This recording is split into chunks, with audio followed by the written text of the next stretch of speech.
Firman Tuhan mengatakan, janganlah takut sebab aku menyertai engkau. Janganlah bimbang sebab aku ini Allahmu. Aku akan meneguhkan, bahkan akan menolong engkau. Aku akan memegang engkau dengan tanganku yang membawa kemenangan. Saudara aminkan itu? Ya. Jadi dalam segala keadaan yang tidak sesuai dengan harapan kita, baiklah kita berani percaya, berani tetap mengatakan, apa kabar? Puji Tuhan, Allah itu baik, hidupku berbahagia. Meskipun tampaknya itu tidak sesuai dengan kondisi itu. Ya, tadi kesaksian dari Mama Adel ya bingung gitu. Apa yang terbaik untuk ibu mertua saya ini? Tetapi ketika beliau dipanggil Tuhan, kita harus percaya itu yang terbaik buat beliau. Demikian pula dengan kita semua. Oke? Ya. Yang kedua, tadi pertama selalu ada maksud Tuhan dalam setiap peristiwa. Karena rencana Tuhan dalam hidup kita tidak bisa digagalkan oleh manusia.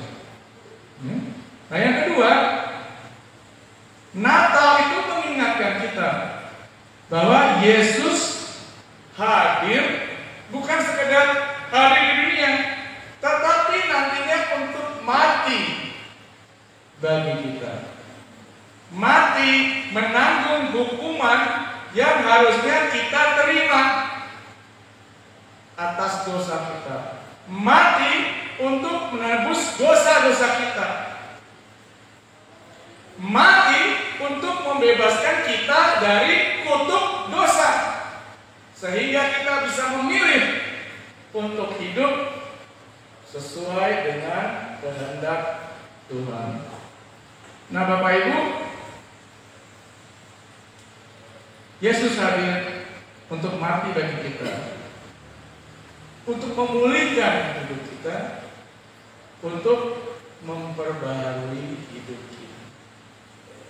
Dengan kata lain, ketika Natal tiba, oh iya, Tuhan ada hadir dalam hidup kita.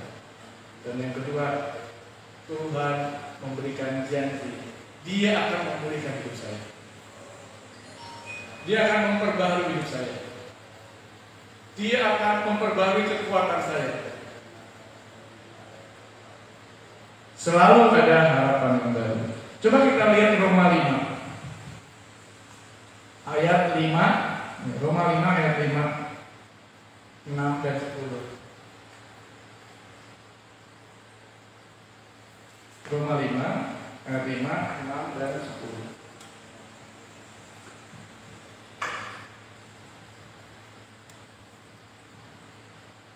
Oke, kita baca sama-sama ya. Tempo perlahan tapi suara keras. 3, 2, 1. Dan pengharapan tidak mengecewakan, karena kasih Allah telah dicurahkan di dalam hati kita oleh Roh Kudus yang telah dikaruniakan kepada kita. Lanjut. Karena waktu kita masih lemah, Kristus telah mati untuk kita, orang-orang durhaka, pada waktu yang ditentukan oleh Allah. Ayat 10. Sebab jikalau kita ketika masih seteru diperdamaikan dengan Allah oleh kematian anaknya, lebih-lebih kita yang sekarang telah diperdamaikan pasti akan diselamatkan oleh hidupnya. Bapak Ibu saudara dikasih Tuhan, yang menulis kitab ini Paulus. Paulus yang tadinya bernama Saulus adalah penganiaya umat Allah.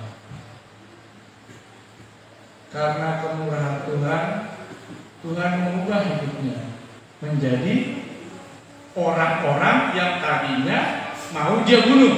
Betul? Sekali lagi ya,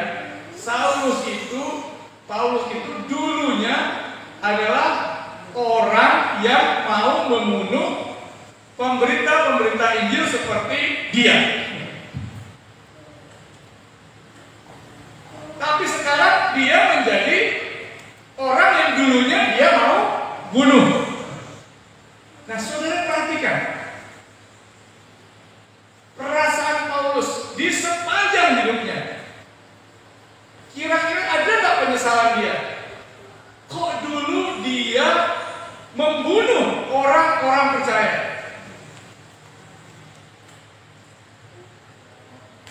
Filipus mati di hadapan dia. Dia menyeret orang-orang percaya untuk kemudian memasukkan dalam penjara atau membunuhnya. Pasti pikiran-pikiran itu melekat dalam pikiran dia sepanjang hidupnya. Maka dia selalu bilang, aku adalah yang paling berdosa. Tapi hanya karena kemurahan Allah dia diselamatkan. Paulus kecewa pasti. Kenapa dulu dia harus jadi pembunuh orang percaya? Tetapi kekecewaannya itu diganti dengan sukacita oleh Tuhan, karena dia sekarang sudah masuk ke dalam keluarga. Bapak Ibu, saya nggak tahu dengan Bapak Ibu, saya juga sering kecewa dengan diri saya sendiri. Ada banyak kesalahan dan dosa yang saya lakukan, sehingga saya kadang merasa, oh iya layak kalau saya dihukum Tuhan. Oh layak kalau saya dibikin susah. Oh layak kalau saya harus mengalami penderitaan ini dan penderitaan itu. Karena saya memang banyak melakukan kesalahan dalam hidup saya. Bahkan saya menyakiti hati banyak orang.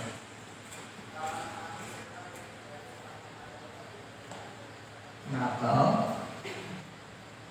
mengingatkan kita bahwa ada pemulihan yang dijanjikan Tuhan. Amin.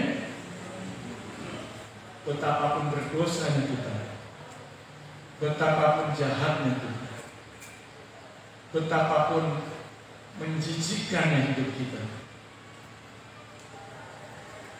ada harapan. Karena Yesus hadir bukan karena kita baik. Dia mati terlebih dahulu waktu kita berdosa. Dia mati buat kita ketika kita jahat.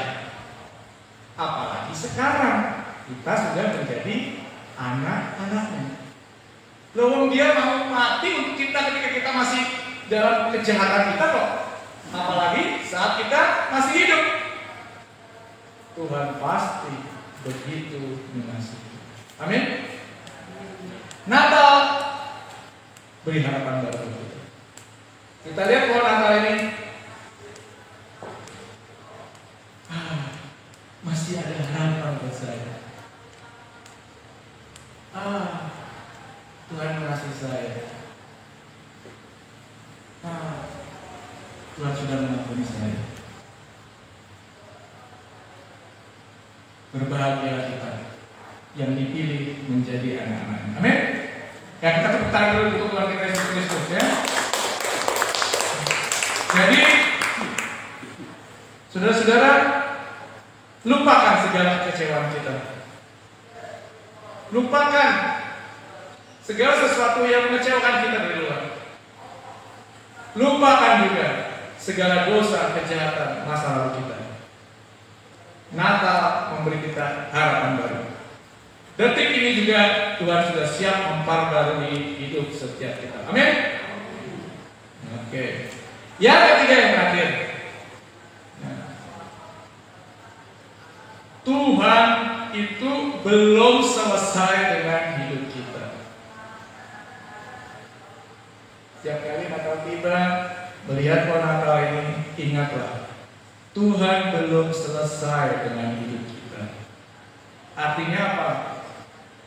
Karena saya sudah bilang, sejak kita dalam kandungan ibu kita, Tuhan punya rencana dalam hidup kita, betul?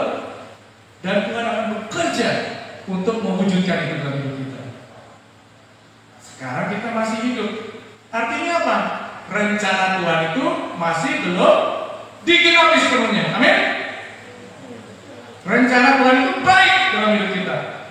Rencana Tuhan itu indah dalam hidup kita.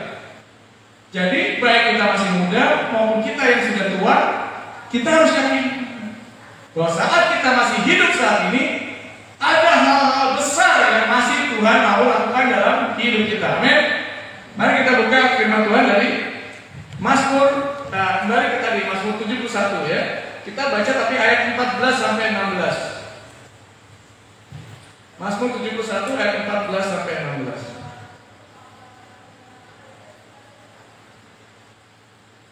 Oke, kita baca sama-sama lagi. 1, 2, 3. Tetapi aku senantiasa mau berharap dan menambah pujian-pujian kepadamu. Mulutku akan menceritakan keadilan-mu dan keselamatan yang daripadamu sepanjang hari. Sebab aku tidak dapat menghitungnya. Aku datang dengan keperkasaan Tuhan Allah, hendak memasukkan hanya keadilan-Mu saja. Tak peduli sekali berapa pun usia kita, baiklah kita mengucapkan firman Tuhan ini. Aku akan melakukan hal-hal yang gagah perkasa bersama Tuhan. Amin. Aku akan melakukan hal-hal yang besar bersama Tuhan. Amin. Hal-hal yang besar bersama Tuhan tidak selalu melibatkan fisik mengerjakan ini dan mengerjakan ini. Tidak. Tapi ketika kita berusaha terus-menerus semakin mengenal Tuhan, melakukan apa yang Tuhan ingin untuk kita lakukan, itu hal-hal yang besar yang Tuhan sedang kerjakan dalam hidup kita. Karena Bapak Ibu tidak menyadari bahwa hidup Bapak Ibu berarti buat orang lain. Amin. Lah, satu contoh saja.